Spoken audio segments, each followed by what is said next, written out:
our salvation. The rock of our salvation, Deuteronomy 32. As we read 32, remember last week, Moses sits down and he pens a song as they are going into the land. He pens a song with the subject title, You Will Fail. And as you read this, Deuteronomy 32, people can ask and scratch your heads like I did for some time, saying, why, as they're going into the promised land, does Moses make them memorize a song that they're going to fail? Somewhat like the coach is giving a speech to his team right before the game. You are going to lose. But I think it was in the song we sang it, brought to memory that his name is undefeated. And as they're going into the promised land, he knows all things, he foresees their failure. And so even before they go in, I believe at some level God is protecting his name. It's not like you're going to go into the promised land and because my arms are too short to protect you, you're going. No, you're going to be dragged off in captivity, not because of my failures, but yours. And I know that beforehand. But as we know, ultimately, even in Deuteronomy 32, just because they go into captivity, that's not the end of the game. It's references to what I believe is a millennial kingdom in which ultimately he will win. We will win because his arms are never short. But Deuteronomy 32, someone said, Jack, before, no, I'm not going to sing Deuteronomy 32. We're going to analyze the words in the song. And I believe there are some things as he speaks to Israel as they are going into the promised land we here in 2021 can learn ourselves. The rock of our salvation. Let us open up in a word of prayer. Our Father and our God, we thank you that your arms are never too short, that you never fail. Your name truly, Yahweh, your name is undefeated. You've never lost. It's never really been a game. You are supreme. Help us see who you are, this rock of our salvation. May we learn. Have mercy upon us. In Jesus' name, amen. Our God is perfect in all his ways, and it is evil not to love him. Our God is perfect in all his ways, and we say that. We say it to one another. We say it to ourselves in the good times. For that's easy to remember. He's perfect in all his ways when your bank account is nowhere close to zero. But when your bank account is to zero, as the saying goes, you've run out of money before you've run out of the month. Sometimes when difficult times happen and we get into our flesh, sometimes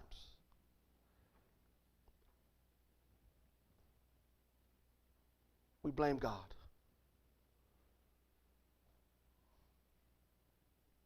And you can blame God in a subtle way. Oh, Lord, why did you let this happen? As though somehow, because we're going through a difficult time, he's no longer all-powerful and all-knowing. He's perfect. And in this song, as they are going into the promised land, Moses reminds them, as they are going to memorize a song that's not kind to them, he's perfect in all his ways. And to reject the God of love, the Almighty God, it is evil and it leads to evil. When we humans reject the God of the universe.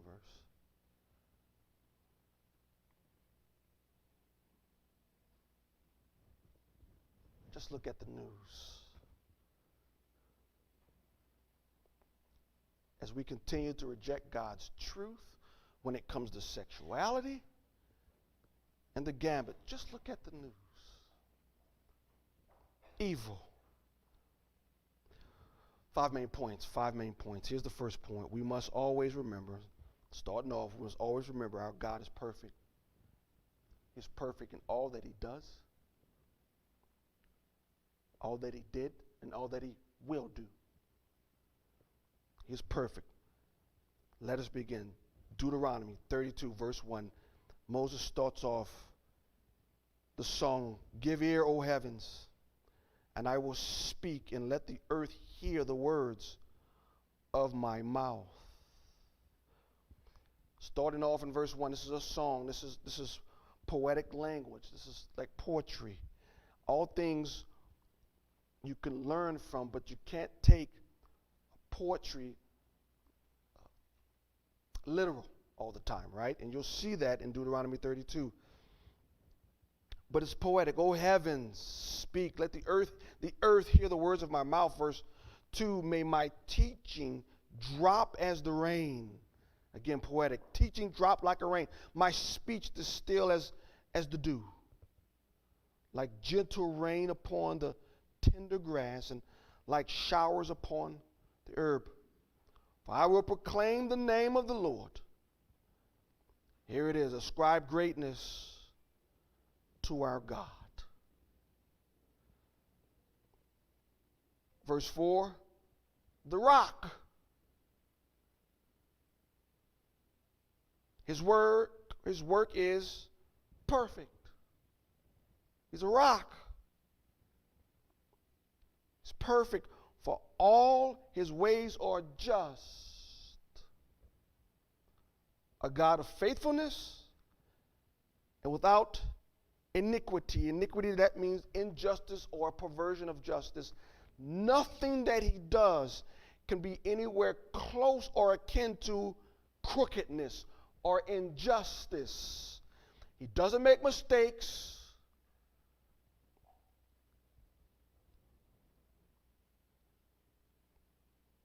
Without iniquity, just and upright is he. There's no mischievousness when he acts. One of the things we must always remember, that as we're going through difficult times, the temptation to somehow blame God as though he is not perfect,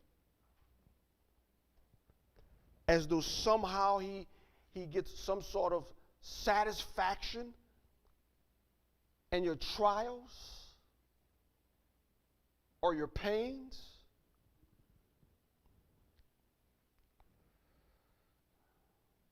There's no mistakes. He's a rock. I believe they use that, again, this is poetry analogy, a rock. Rocks don't change unless you take a sledgehammer to them or whatever. It's just a rock.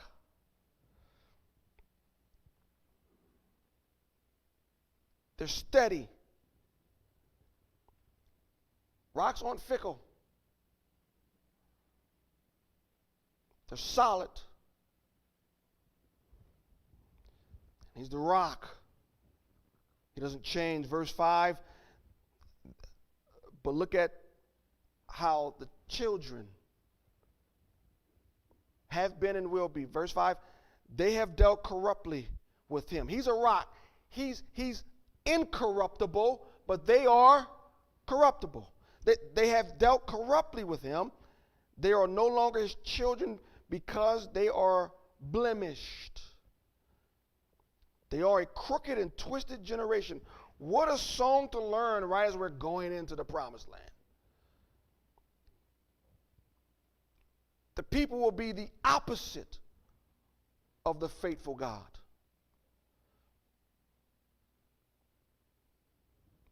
They're corrupt,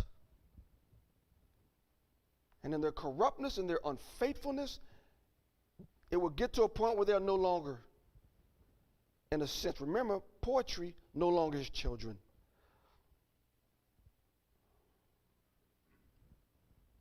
But this whole song starts off with the premise what? He's the rock. That's who he is. He's perfect in all his ways. Here's the second point. We must remember to learn from history. To learn from history. As it goes on in this song, he's going to make an appeal to the children. Look at verse 6. Do you thus repay the Lord, you foolish and senseless people? Is not he your father who created you, who made you, established you? Moses goes back to Egypt, right? And this is for children yet to come. We want you to look back from the beginning. He made you. He established you. Verse 7, remember the days of old. This is for future generations. Remember the days of old. Consider the years of many generations. Ask your father. He will show you. Your elders, they will tell you. Remember, consider, ask from the past. Let the past inform you. Learn from history. And I think there's no coincidence that the generation today, one of the subjects that they've, I would say, failed in education, I don't think it was a failure. I think it was on purpose. To keep this generation ignorant of history so that they can't learn from it. When you see kids, I saw a meme when you see kids saying, we love communism, we love communism. They have a picture of Joseph Stalin, and Mao says, ooh, wonderful, you little useful idiots. Because they don't know who Joseph Stalin is. They don't know who Mao is. There's no way you could learn from history from those two men and embrace communism. There's no way. Talk to the Cubans. Learn from them. But I don't think it's an accident. They're ignorant of history. They're ignorant of how this country started. Why it started. Remember, consider, ask. Moses is appealing to generations yet unborn. Remember, verse 8, when the Most High gave to the nations, verse 8, when the Most High gave to the nations their inheritance, when he divided mankind, he fixed the borders of the peoples according to the numbers of the sons of God. The sons of God and what does this mean is very hotly debated. We will not delve into that debate this morning. But what does he do in verse 8? He appeals back to when God split up the nations, gave them inheritance. What is he talking about? History. Genesis 10. After the Tower of Babel, God breaks up the nations, right? And the term here, I do believe the sons of God is angelic beings. Some sort of way the angelic beings were allotted some of the nations coming from the Tower of Babel. Moses is now given a history lesson that he gave in Genesis, learn from history, according to the number of the sons of God. But look what in verse 9, but the Lord's portion is his people. Jacob, his allotted heritage. Israel, you're supposed to be different. You're not like all the other nations. You are the Lord's inheritance. You're set apart. You're different. And God is supposed to be your king. Not these false, I believe these false demons that we'll see later on in Deuteronomy 32. Not these false angelic spiritual beings that the nations have a relationship with. We'll see this later on in chapter 32. No, you guys are supposed to be different. Jacob is his allotted heritage. Verse 10, he found him in a desert land, Egypt, and in the howling waste of the wilderness. He encircled him. He cared for him. He kept him as the apple of his eye. Like an eagle, verse 11, that stirs up its nest, that flutters over its young, spreading out its wing, catching them, bearing them on pinions. Now maybe you're like me, I didn't know what a pinion was. But a pinion is the outer part of a bird's feathers. It's called his flight feathers that he uses to stir, right? There's like 2 or 3 of them at the end that goes up. An analogy. Stirs up his nest. Birds of prey, way up on a cliff. Young eaglet says, that's a long ways down. Mama, I ain't jumping out this nest.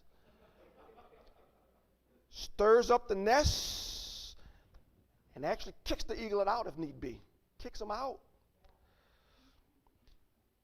And then he flutters, but once he kicks him out, he's now trying to, the adult eagle will come underneath the eagle and bear him up. And Isaiah says, bear him up on the eagle's wings.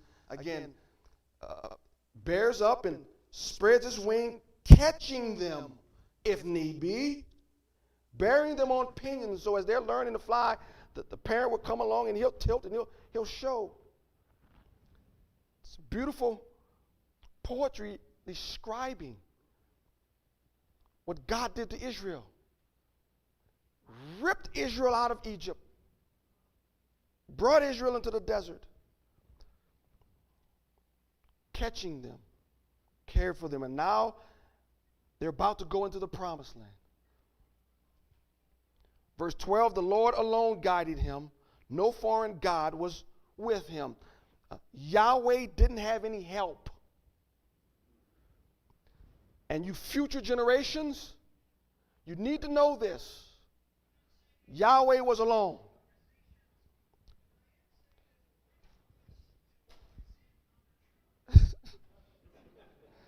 No foreign god was with him. Verse 13, he made him ride on the high places of the land, and he ate the produce of the field. This is obviously speaking of future generations because they haven't gone in yet, right? He's making them memorize the songs so that future generations could learn. He made them ride on the high places. He ate the produce of the field, and he suckled them with honey out of the rock and oil out of the flint rock. Bees and Canaan made their beehives in the cliffs. Olive trees grew out of the rocky flint ground. Again, he's using poetry to describe Canaan that they're going into, right? Verse 14, curds from the herd and milk from the flock, flowing with milk and honey. Abundance with fat of lambs, rams of Bashan, and goats, and with the very finest of the wheat. And you drank foaming wine made from the blood of the grapes. Prosperous cultural nation they became. Look at what happened in history. Learn from it. When you were ripped out of Egypt, Dagon wasn't there. Baal wasn't there. Yet as we know, temptation will be there, and they will succumb multiple times. God said I was alone. It was me and me alone. Learn from history. Again, as I said earlier, the only way in our country we are where we are in 2021 is that we haven't learned.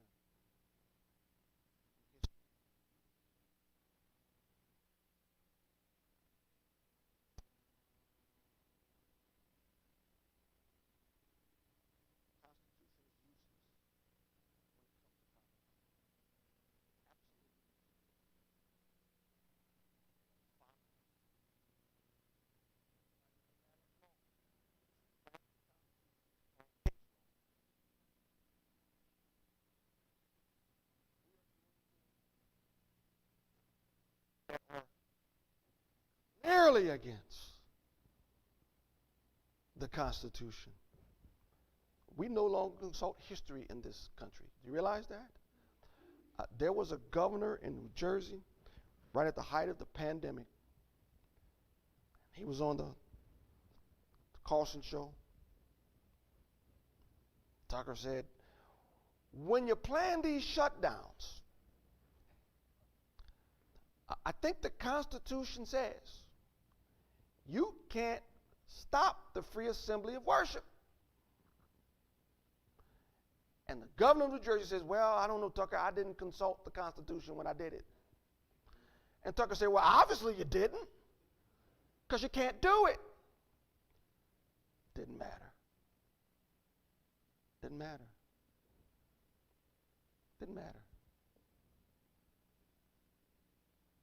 And I think as Israel failed to consider history, I think we have also. And it's sad. I've said this before, I think it is a great analogy. Fools don't learn from their mistakes. Smart people learn from their mistakes. If I make a mistake, I learn from it, I change. That makes me smart. What is the definition of genius? I learn from other people's mistakes. How do I learn from other people's mistake if I'm not a student of history? Why is Genesis here? Why is Deuteronomy here? So that we can learn from history. We could learn from the nation of Israel's mistakes.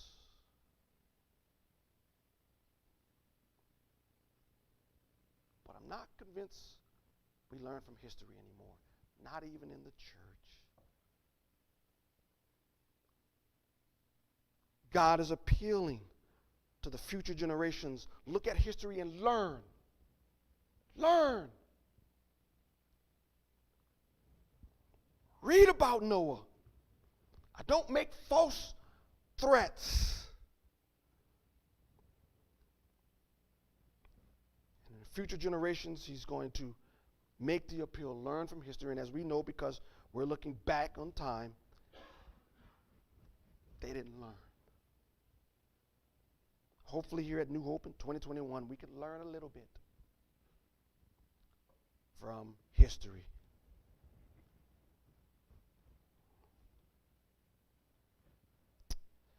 We must always remember, geniuses learn from history. Here's the third point. We must learn to worship in good times as well as the bad times. When Israel went into the promised land, they became prosperous. And this song deals with it. Verse 15. But Jeshurun, that is a poetic name for Israel. It's a diminutive, it's in a diminutive declension. Jeshurun, little child of uprightness. It is poetic because as he's speaking to them about their future unfaithfulness, he uses a term that means, "O little child of uprightness." Jeshurun grew fat and kicked. You grew fat, stout, and sleek. Sleek means smooth. Term there means smooth and soft. You grew supple and soft.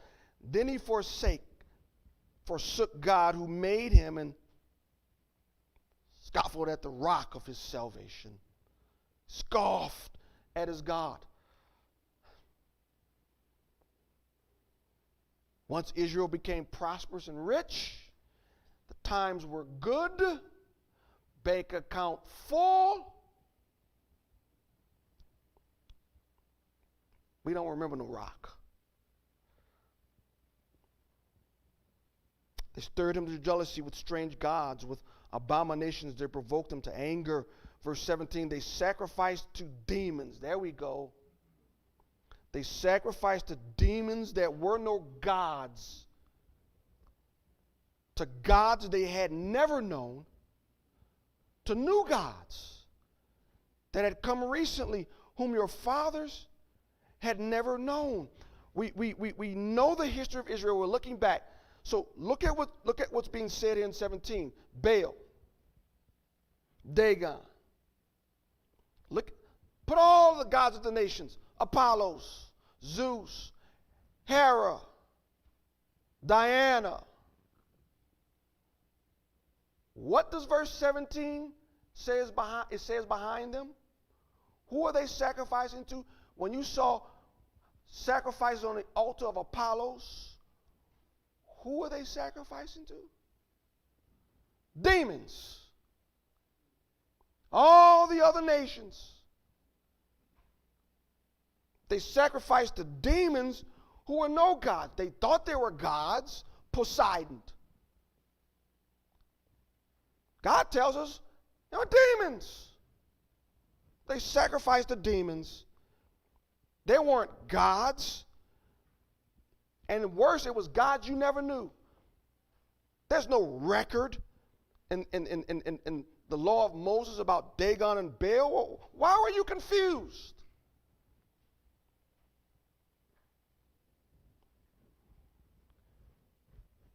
They started to worship demons.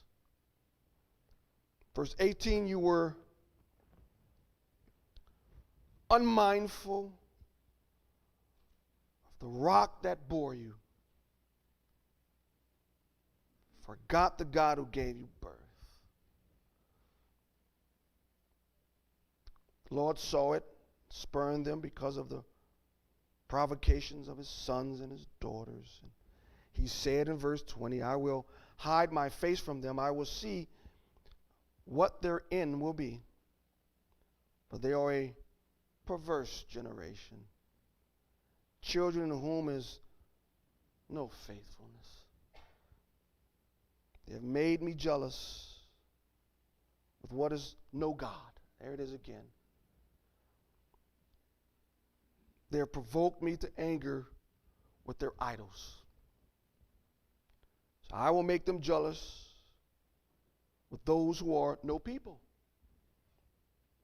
I will provoke them to anger with a foolish nation. Now I believe provoke them to anger with jealous with those who are no people, I think is a reference. I do believe that Israel rejects God and brings in the Gentiles, the New Testament church. I think that's a reference because what he's foretelling, right? He's talking about the future. You don't have to turn there. You can go back and look at it. Romans 9:24, even us whom he has called, not from the Jews only, but also from the Gentiles. As indeed he says in Hosea, those who are not my people, I will call my people. And her who was not beloved, I will call beloved. In the very place, it shall be said to them, you are not my people. There they will be called sons of the living God. It's a reference, I believe. Paul uses Hosea 9, talking about the Gentiles now coming to faith because Israel has rejected their Christ. I believe here in Deuteronomy, God is speaking of the future, obviously, right? So I will make them jealous with those who are no people, right? Or provoke them to anger with a foolish nation. I believe speaking of the coming New Testament. Verse 22, for a fire is kindled by my anger, and it burns to the depths of Sheol, devours the earth and its increase, and sets on fire the foundations of the mountains. And I will heap disaster upon them. I will spin my arrows on them. They shall be wasted with hunger, devoured by plague and poisonous pestilence. I will send the teeth of beasts against them with the venom of things that crawl in the dust. I'm going to take this beautiful land that I've given you, flowing with milk and honey, and I'm going to turn it into a wasteland. Plagues, coyotes. Verse 25, outdoors, sword shall bereave, and indoors terror for young man and woman alike, the nursing child with the man of gray hairs. 26, I would have said, I will cut them to pieces. I will wipe them from human memory. Now look, again, this is poetry, right? I would have said, I would do this because of this. But verse 27, had I not feared provocation by the enemy, lest their adversaries should misunderstand, lest they should say, our hand is triumphant.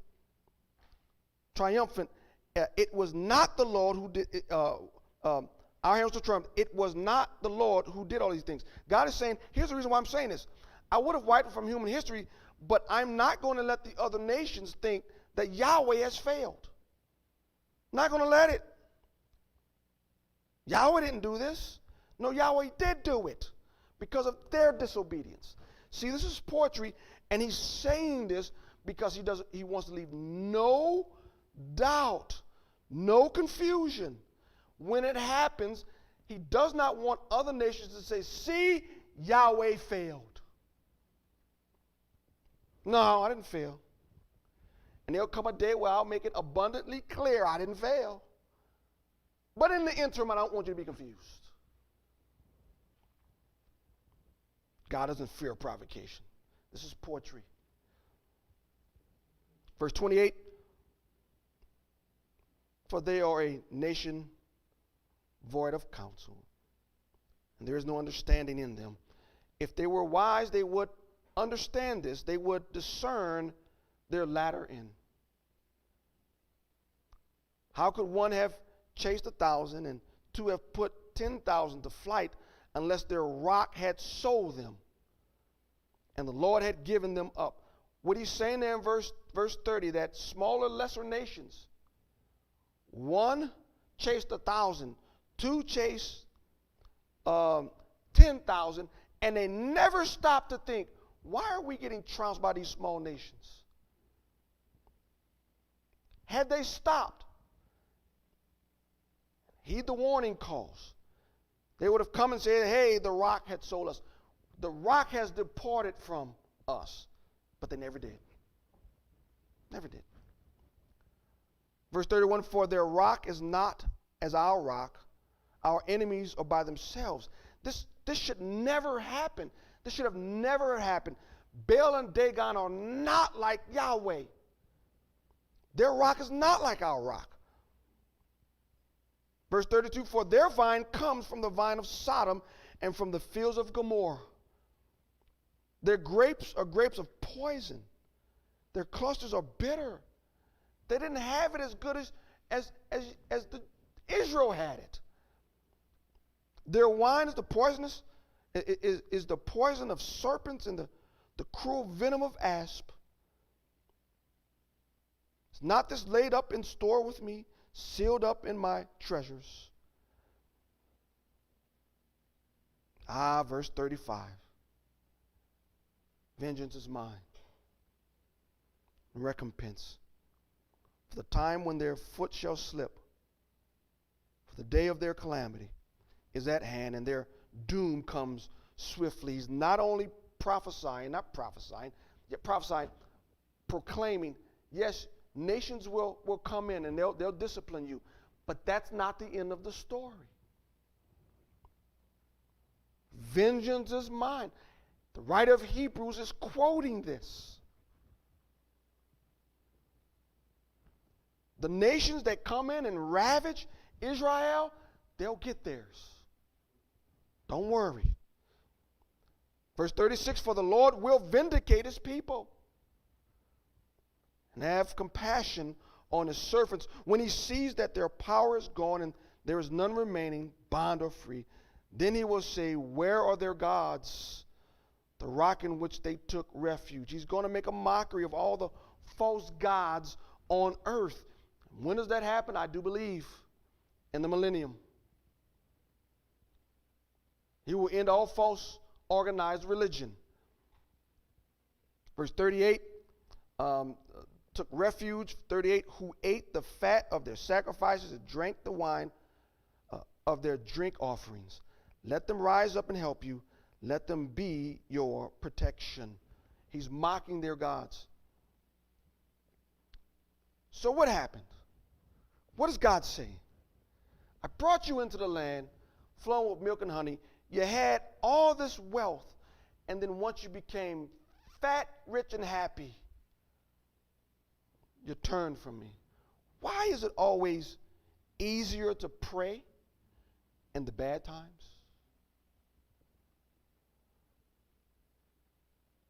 But in the good times, somehow it's just harder to bend your knees. When there's not a worry, when there's money in the bank, job is going good, family's going well, doing well, you don't ever care, it becomes hard to make it to Bible study. It's just that much more difficult to pray. But oh, when the bank account is low, you got problems, now we pray. It's much harder just being who we are. It is much harder, seem like, to worship in the good times. And if you find it harder to worship in the good times, it's harder to worship and to be faithful when things are going well. But when things go bad, now you can pray more and read more. And be careful. Are you using God simply to make you comfortable?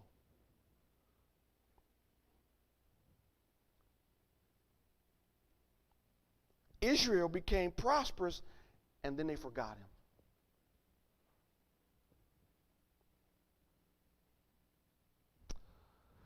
I read an article and I looked it up for the sermon. It was an incident in which an Iranian couple escaped from Iran and the persecution from Iran. I know some of you have seen this. And they were over here for a short amount of time. The wife is quoted as saying, "Please take me back to Iran." There is and I remember this term, there is a satanic lullaby in this nation. All the Christians are asleep. And I feel myself falling asleep. She said it's more dangerous here in America than it is in Iran. Because the Christians are fat and happy. In Iran, to name the name of Christ, that means you can lose your head. You had to go to church underground. But here, I remember this. This term is stuck with me. In America, there's a satanic lullaby that puts all Christians asleep. It is so much more difficult to worship when things are going well. And have you ever considered maybe what's going on since March of last year? Maybe, just maybe, it's because the church has failed. Maybe. Maybe God is rocking the crib so that we can wake up from our sleep, the satanic lullaby. But if you've been in church for any amount of time, you know it's much harder for Christians to be faithful in the good times than it is when things are going poorly. That's what happened to Israel. That's what happened to Israel. Now it's up to you whether or not you're going to learn from history and be more intentional about your faith when things are going well, and not wait until things go south. Because if God is truly your Father, and the only time you can worship is in the bad times, guess what you're inviting? Bad times. That's the only way he can get you to worship? Well, your choice. Your choice. In the good times to forsake him. Here's the fourth point. Here's the fourth point. Our God, in this song, our God is the only God. Now that's not accepted nowadays. You may get deplatformed from a social media by saying this. But this is something we can never, ever be confused about. Verse 39, see now that I, even I, am he, and there is no God besides me. And again, look at the context. Israel, in the flow of the song, they've often gone after idols. Demons, verse 17 says, sacrificing to Baal and other gods, thinking that they're deity. They just came out of Egypt where they got 1,000 of them. God says in Exodus, remember, 12:12, I will execute judgment on all the false gods of Egypt. I am the Lord. One of my favorite verses. Right? They're demons. There is no God besides me. I kill and I make alive. I wound, I heal. And there is none that can deliver out of my hand. For I lift up my hand to heaven and swear as I live forever. Again, poetry. If I sharpen my flashing sword and my hand takes hold on judgment, I will take vengeance on my adversaries and will repay those who hate me.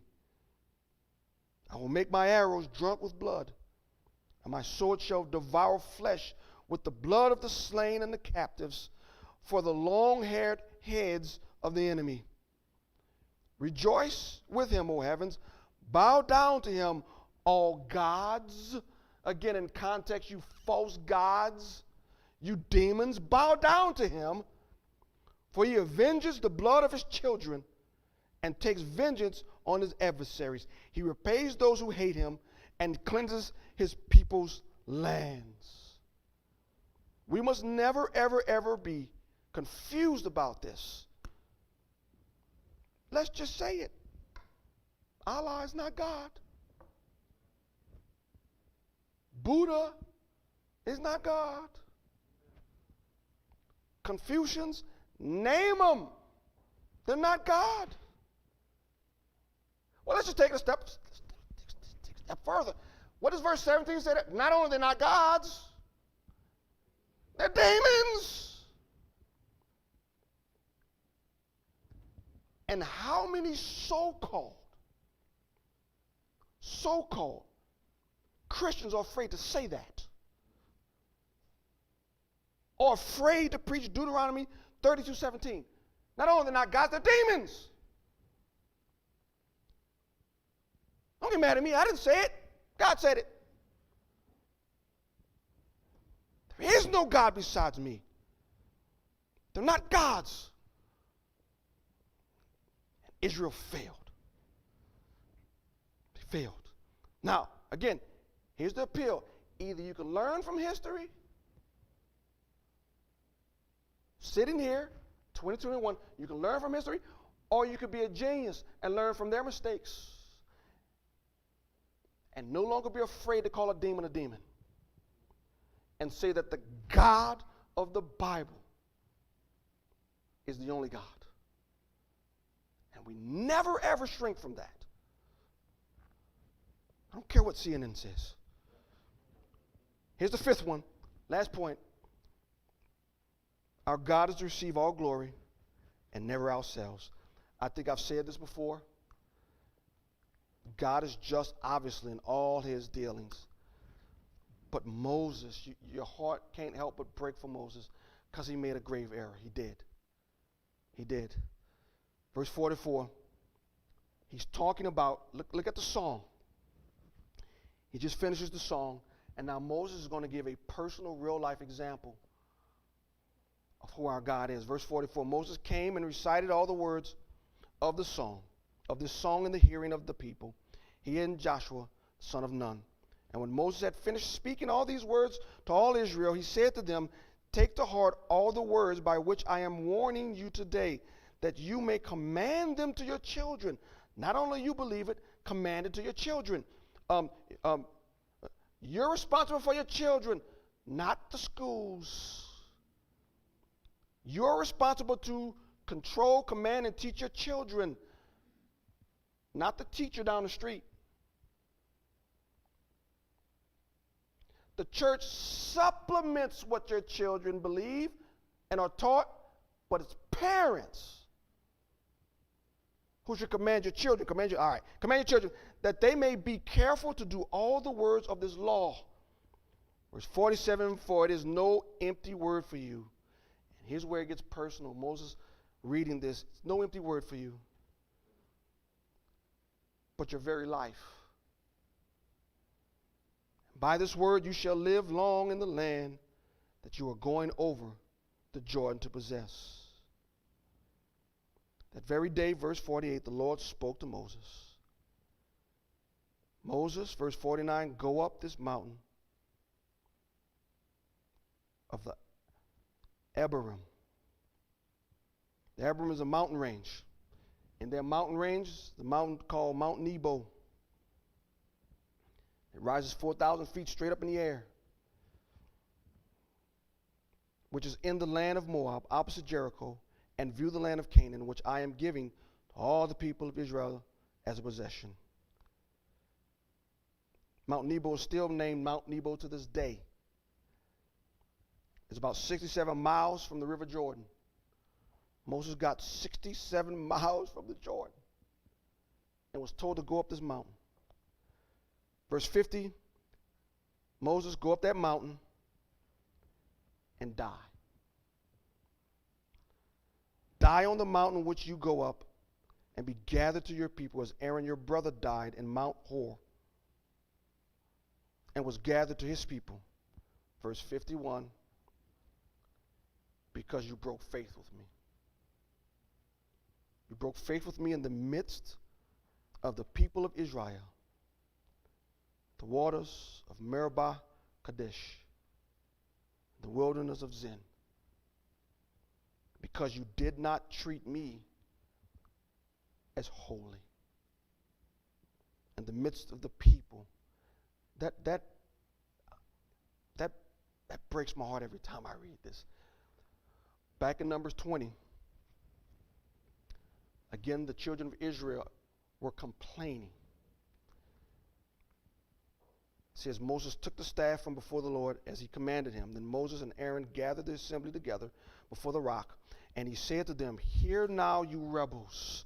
Moses is angry because the nation of Israel, they're complaining again. They're whining again. Hear now, you rebels. Shall we bring water out of this rock? Shall we?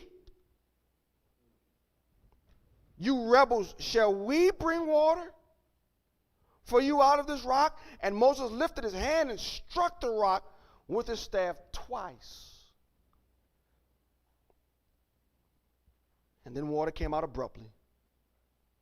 The congregation drank, and their livestock. Right after that, God pulled Moses to the side and said, what have you done? Now you will not go into the land.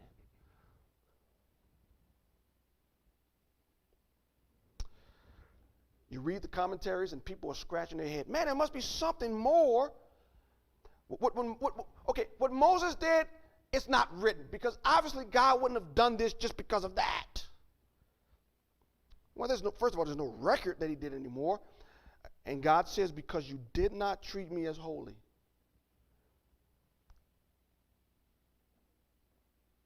You struck the rock.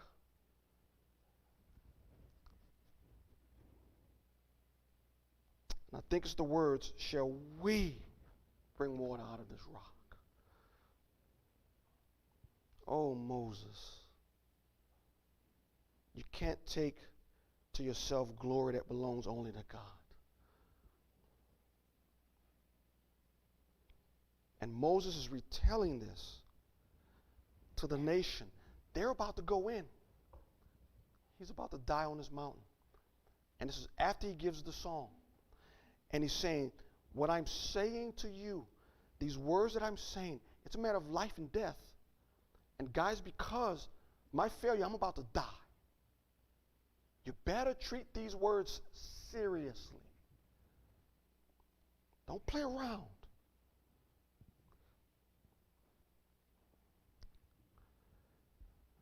But we'll see later on, the coming weeks, verse 52, for you shall see the land before you, but you shall not go there into the land that I am giving to the people of Israel.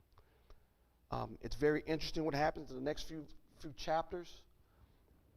God upholds his grace. He upholds his holiness. He upholds his words, but he gives an extra measure of grace to Moses I don't think he's ever given to anybody else. But what's the last point? You can never, or you should never, ever take to yourself the glory that belongs to him. To whom much is given, much is required. Moses was given a very special place.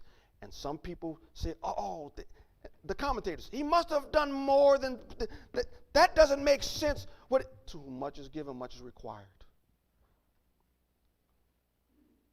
Never ever take glory to yourself. What does that mean here at New Hope? Let me put it in the form of a question. We at New Hope, understanding that the greatest among us should be a servant of all, are you comfortable serving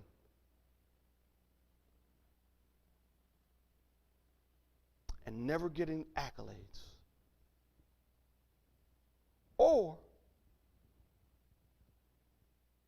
whenever you do something, do you have to let everybody know you did it? I believe when we get to heaven, there's going to be people we never heard of going to have the biggest crowns up there. Biggest crowns up there. I can go on and on and on about our culture. We must never ever turn our faith into something that brings personal accolade. That is dangerous. That is dangerous. I'm sorry. I don't know how much more.